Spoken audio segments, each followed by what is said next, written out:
Delhi NCR में मौजूद गुरुग्राम में हमें हाल ही में एक बहुत विशेष मामला देखने को मिला है। इस पूरे मामले के तहत सामाजिक कार्यकर्ताओं द्वारा एक 14 साल की बच्ची को कुछ लोगों से छुड़ाया गया, एक घर से छुड़ाया गया और वो बच्ची उस घर में डोमेस्टिक वर्कर के तौर पर काम करती थी। उस घर के लोगों पर यह आरोप था कि उन लोगों द्वारा उस बच्ची के साथ उत्पीड़न किया गया, उसका हैरेसमेंट किया गया और उसकी जो मूलभूत ज़रूरतें हैं जैसे खाना, पानी, इसके अलावा कपड़े, उस बच्ची को इन ज़रूरतों से दूर रखा गया। उसे सही समय पर खाना नहीं दिया गया, पानी नहीं दिया गया और इसकी वजह से उस बच्ची की मानसिक स्तर पर बहुत ज़्यादा प्रभाव देखने को मिल रहा था। और इसी को देखते हुए सामाजिक कार्यकर्ताओं द्वारा उस बच्ची को वहाँ से रेस्क्यू किया गया। लेकिन ये इस पूरे विषय का कोई पहला मामला नहीं था। भारत में इस तरह के तमाम मामले हमें लगभग रोज़ाना देखने को मिलते हैं। तो ज़ाहिर तौर पर ये जो पूरा विषय है, जो कार्यस्थल पर सुरक्षा का विषय है, इसके अलावा डोमेस्टिक वर्कर्स की सुरक्षा का विषय है, ये विषय हमेशा से बहुत ज़्यादा चर्चा में रहा है। और आज इस वीडियो में हम इसी विषय से संबंधित तमाम पहलुओं को जानने की कोशिश करेंगे। मेरा नाम है अक्षय और आपका स्वागत है दृष्टि आईएएस की इस नई वीडियो में। चलिए वीडियो की शुरुआत करते हैं और सबसे पहले वीडियो की रूपरेखा को समझ लेते हैं। तो वीडियो में सबसे पहले हमने न्यूज़ यानी खबर की बात की। खबर को जानने के बाद हम भारत में घरेलू कामगारों की संख्या पर बात करेंगे कि कितने लोग डोमेस्टिक वर्कर के तौर पर काम करते हैं। इसके अलावा हम भारत में घरेलू काम और कामगारों की स्थिति क्या है, इनकी स्थिति को जानेंगे।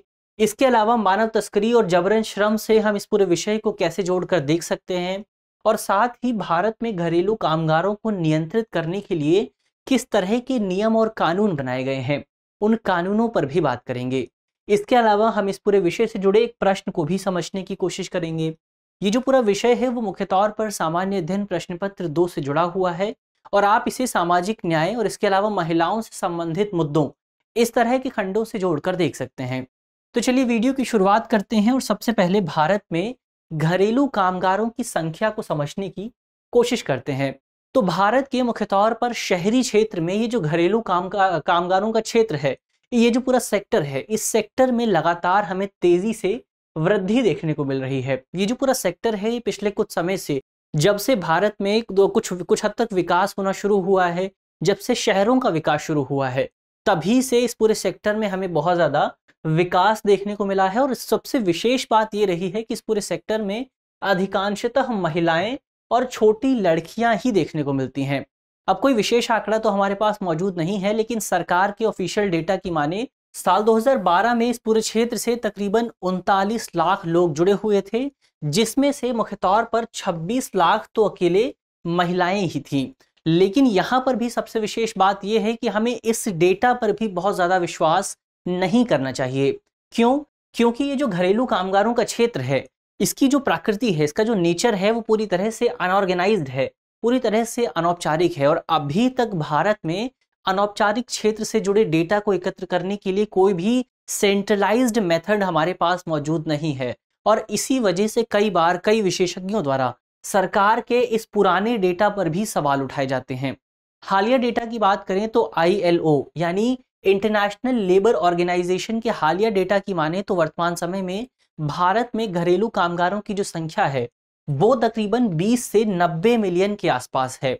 और यहाँ पर सबसे विशेष बात यह है कि ये जो 20 से 90 मिलियन का आंकड़ा है, इसमें से अधिकांश लोग मार्जिनलाइज्ड कम्युनिटी से हैं और वंचित समुदाय से हैं।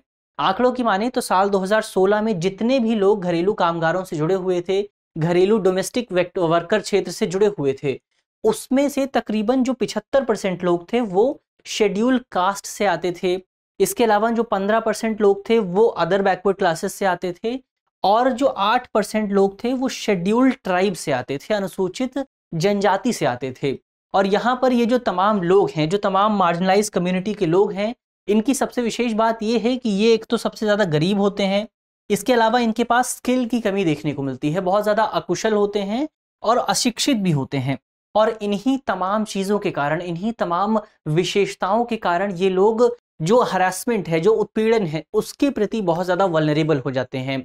और इसी वजह से हमें इस सेक्टर में सबसे ज़्यादा हरासमेंट देखने को मिलता है। लेकिन यहाँ पर लोग जुड़ते क्यों हैं, सेक्टर से लोग जुड़ने क्यों आते हैं? इसका सबसे बड़ा कारण है गरीबी। पॉवर्टी को इसका सबसे बड़ा कारण माना जाता है। खासतौर पर लड़कियों के बारे में बात करें, बालिकाओं के बारे में बात करें, तो अक्सर हमें ये देखने को मिलता है कि जो गरीब राज्य हैं भारत के, उन राज्यों में लड़कियों को अपना स्कूल छोड़ना पड़ता है गरीबी की वजह से। और झारखंड इसका सबसे बड़ा उदाहरण है। भारत में झारखंड जो है, झारखंड में लड़कियों के स्कूल का ड्रॉप आउट रेट है वो सबसे ज़्यादा है। लड़कियों को सबसे ज़्यादा स्कूल छोड़ना पड़ता है। इसके बाद जब लड़कियां स्कूल छोड़ती हैं तो उनके पास कोई रोजगार भी उपलब्ध नहीं होता। इसके अलावा स्कूलों में इन गरीब राज्यों में जो ग्रामीण क्षेत्र हैं वहां पर लिटरेसी रेट भी बहुत कम है। तो ऐसे में जब रोजगार का कोई साधन मौजूद नहीं है तो मजबूरन उन्हें शहरों की तरफ पलायन करना पड़ता है। वो लोग शहरों की तरफ आते हैं। अब शहरों में आने के बाद क्योंकि उनके पास अभी भी शिक्षा मौजूद नहीं है, उनकी साक्षरता दर बहुत ज़्यादा कम है, तो ऐसे में उनके पास घरेलू जो सेक्टर है, जो डोमेस्टिक सेक्टर है, उसमें काम करने का एकमात्र विकल्प बचता है और उसी सेक्टर से वो लोग आकर जुड़ जाते हैं। और इसी वजह से उनका बहुत ज़्यादा उत्पीड़न भी देखने को मिलता है। तो ये तो बात हुई भारत में घरेलू कामगारों की संख्या की। अब आगे बढ़ते हैं और इनकी स्थिति को जानने की कोशिश करते हैं कि वो किस पोजीशन में, किस स्थिति में काम करते हैं। तो क्योंकि ये जो घरेलू कामगारों की नेचर है, काम की जो प्रकृति है, वो अनौपचारिक है, अनऑर्गेनाइज्ड है, तो ऐसे में इनके पास हमें बहुत ज़्यादा सुविधाओं का अभाव देखने को मिलता है। बहुत ज़्यादा फैसिलिटीज़ नहीं मिलती हैं इस सेक्टर में। इस सेक्टर में अक्सर ये देखा जाता है कि या तो उसके कर्मियों को बहुत कम वेतन मिलता है और या फिर वेतन का भुगतान ही नहीं किया जाता। साल 2009 में एक रिपोर्ट सामने आई थी, जिस रिपोर्ट में बताया गया था कि नई दिल्ली में जो घरेलू कामगारों की औसत आय थी, यानी जो डोमेस्टिक वर्कर्स थे, उनकी जो एवरेज इनकम थी 2009 में, वो तकरीबन 1875 के आसपास थी। लेकिन साल 2009 में ही सरकार ने जो न्यूनतम मजदूरी तय की थी वो 5239 के आसपास थी। तो जाहिर तौर पर हम देख सकते हैं कि दोनों के बीच कितना बड़ा अंतर मौजूद है। और वर्तमान समय में, वर्तमान 2023 में दिल्ली के अनऑर्गेनाइज्ड जो अनस्किल्ड वर्कर्स हैं, उनके लिए जो न्यूनतम मजदूरी है वो तकरीबन 16,000 रुपए के आसपास है। और आप अपने आसपास घरों में देख सकते हैं कि कितने डोमेस्टिक वर्कर्स को 16,000 रुपए की सैलरी दी जाती है। तो जाहिर तौर पर अभी भी वो अंतर बहुत बड़े स्तर पर मौजूद है। इसके अलावा इनके पास हमें कानूनी अनुबंध का अभाव भी देखने को मिलता है, क्योंकि जब लोग डोमेस्टिक वर्कर्स को रखते हैं तो वर्कर और एम्प्लॉय के बीच कोई कॉन्ट्रैक्ट नहीं किया जाता, केवल एक वर्बल कॉन्ट्रैक्ट के आधार पर ही उनको काम पर रख लिया जाता है। तो ऐसे में जब कोई कॉन्ट्रैक्ट नहीं होता है तो वो उत्पीड़न के प्रति बहुत ज़्यादा वल्नरेबल हो जाते हैं। उनके साथ बहुत ज़्यादा काम लिया जाता है, उन्हें बहुत ज़्यादा कम पैसे दिए जाते हैं, उनका यौन उत्पीड़न होता है, उनके साथ हमें भेदभाव देखने को मिलता है, हिंसा देखने को मिलती है, और कई बार तो ये भी देखने को मिलता है कि मानव तस्करी भी की जाती है उनकी, ह्यूमन ट्रैफिकिंग में भी उन्हें शामिल किया जाता है। तो जाहिर तौर पर जिस स्थिति में वो काम करते हैं वो स्थिति बहुत ज़्यादा गंभीर स्तर पर बनी हुई है। इसके अलावा पिछले दिनों कुछ रिपोर्ट्स ये भी सामने आई थी जिनमें ये पता चला था कि कोविड-19 महामारी की शुरुआत के बाद से दुनिया भर में, खासतौर पर भारत में जो डोमेस्टिक वर्कर्स हैं, उनके साथ उत्पीड़न के मामलों में बहुत ज़्यादा बढ़ोतरी देखने को मिली है।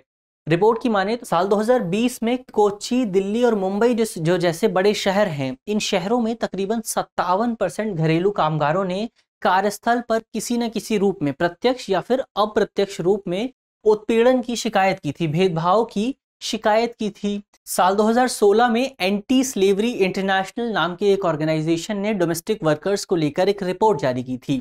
इस रिपोर्ट में एक स्पष्ट तौर पर यह बताया गया था कि घरेलू कामगार के रूप में काम करने वाली महिलाओं के साथ व्यापक स्तर पर शोषण देखने को मिलता है। इसके अलावा घरेलू नौकर के रूप में कई बार बच्चों की तस्करी भी की जाती है, क्योंकि बच्चों से किसी भी तरह का काम कराना बहुत ज़्यादा आसान होता है, उनके ऊपर बहुत ज़्यादा रौब जमाना बहुत ज़्यादा आसान होता है। तो अक्सर बच्चों की भी तस्करी इस पूरे मामले में हमें देखने को मिलती है। तो ये तो बात हुई कि घरेलू कामगारों की स्थिति क्या है, वो किस स्थिति में काम करते हैं।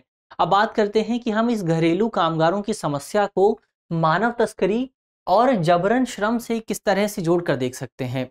तो इंटरनेशनल लेबर ऑर्गेनाइजेशन यानी ILO की माने तो दुनिया भर में ऐसे सभी घरेलू कामों को हम मॉडर्न स्लेवरी के तौर पर परिभाषित कर सकते हैं, जहां पर या तो बच्चों को काम में लगाया जाता है, माइनर लोगों को काम में लगाया जाता है, या फिर जो व्यक्ति काम कर रहा है, जो महिला या पुरुष काम कर रही है, उसके साथ दुर्व्यवहार होता है, शोषण होता है, जबरन श्रम होता है, या वो तस्करी के प्रति बहुत ज़्यादा वल्नरेबल होते हैं। तो ये तो बात हुई मॉडर्न स्लेवरी की। इसके अलावा जबरन श्रम को परिभाषित करने की बात करें तो आईएलओ के मुताबिक जबरन श्रम यानी फोर्स्ड लेबर का मतलब ऐसे लेबर से है जहां पर कोई व्यक्ति अपनी स्वेच्छा से वॉलेंट्री तौर पर काम नहीं करता, बल्कि वो जो काम कर रहा है वो काम किसी दबाव में आकर कर रहा है, किसी किसी डर की वजह से वो काम किया जा रहा है।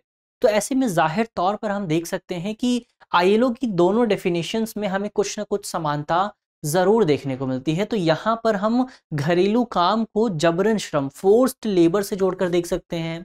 इसके अलावा इसे मानव तस्करी से भी जोड़कर देखा जा सकता है, क्योंकि कई बार ये देखा जाता है कि इस पूरे काम के लिए बच्चों की तस्करी की जाती है, महिलाओं की तस्करी की जाती है।